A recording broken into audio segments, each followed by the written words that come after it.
All right, so I'm gonna play this all the way through, and we're gonna get into it. So let's go.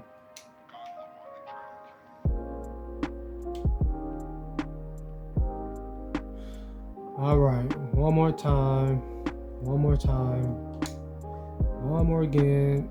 All right, all right. So now, restricting player mobility, restricting player movement. All right, this is why it seems as if everybody on computers team seems to have like Michael Jordan, Kawhi Leonard level on-ball defense, Scottie Pippen defense, right?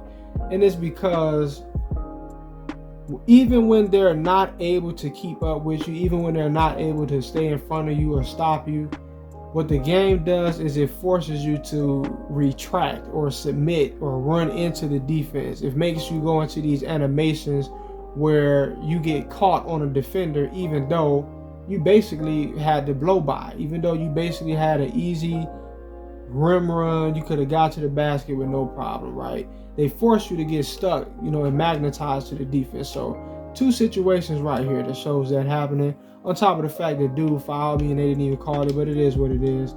And so right here, I really wanted to get him to follow me this way, and then I was going to yank and go behind him. But this worked out pretty well. I was able to split the defense. So now in real life, what you want to do when you pull something like this off is boom, you straight to the basket, right? You right here, go behind the back, and you just run right through the middle, right? Because you got the split. The defense not in front of you. They can't stop you. You got a fast player, a great handler. And what happens is when I do this, look at this, boom, I'm forced into running sideways into the defense. Now I'm going forward. This is what I mean by they're controlling your player, right? They're restricting your player's ability to move, and they're basically imposing their own narrative on you. Rather than just allowing you to naturally get free flow and get around the court, it doesn't have that rawness to it anymore, right? Where if you got the lane, you could just take it. Now you're forced into submitting or curving into defense, right? So once again, right, he has an easy rim run. This guy right here, this is a blow by. He's on the side of me. He's not in front of me. There's no reason why I should be running into him, but the game is forcing me to kind of slow down and ease over onto the side that he's on, right?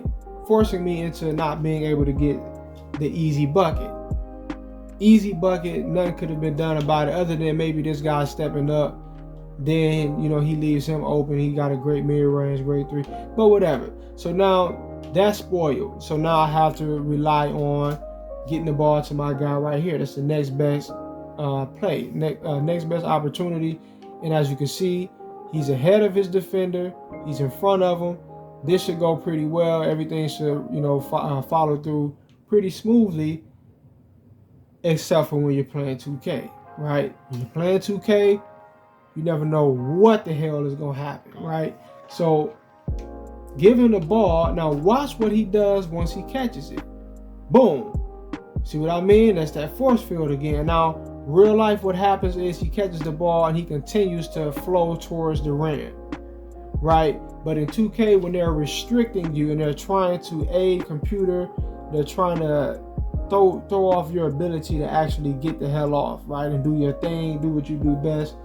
They start putting these invisible obstacles in your way, right? Now, all of a sudden, your player, he has no one in front of him. He's running to the basket, and he just stops. You didn't stop him. You could not make your man stop this abruptly, even if, you wanted to. You don't have that ability. But the algorithm is doing what? It's intervening and it's saying, okay, you stop there, right? You go no further, you stop there. Come on, defense, do something about this, right? That's basically what the algorithm is doing. It's always constantly finding different ways to counteract what you're doing, but it's not allowing the computer to actually counter it based upon their artificial intelligence and their ability to play according to the actual laws of physics and rules of basketball. They are just arbitrarily getting in the way and just cutting you off and making the game, making things happen that they want to happen, right? Based upon a narrative, right? So now he reaches over, and as you can see, my man, he's trying to move forward, but he's forced to stop, and he goes into a tricking animation before he even gets touched. This lets you know it's scripted, right? They're all playing a role. He goes into this animation before the guy even does anything about it. So he is already ready to lose the ball, right? He was losing the ball on purpose. He was already going into that animation. It's very scripted. You look at the look on his face, right? Before he even gets touched, he's getting ready to lose the ball, because that's what was already predetermined. That's what was in the narrative. It was a triggered situation. It's a triggered animation. It's a triggered or a predetermined outcome, right? So now, and the foul part is here. Obviously, he didn't touch the ball. He just touched all hand, right? He just slapped the shit out the man's hand. But here I am getting phantom fouls, and I got another video on that I'm about to upload. Here you are getting phantom fouls, and computer actually whooping your ass, and you ain't getting no calls. Ain't that a bitch? Anyway, peace.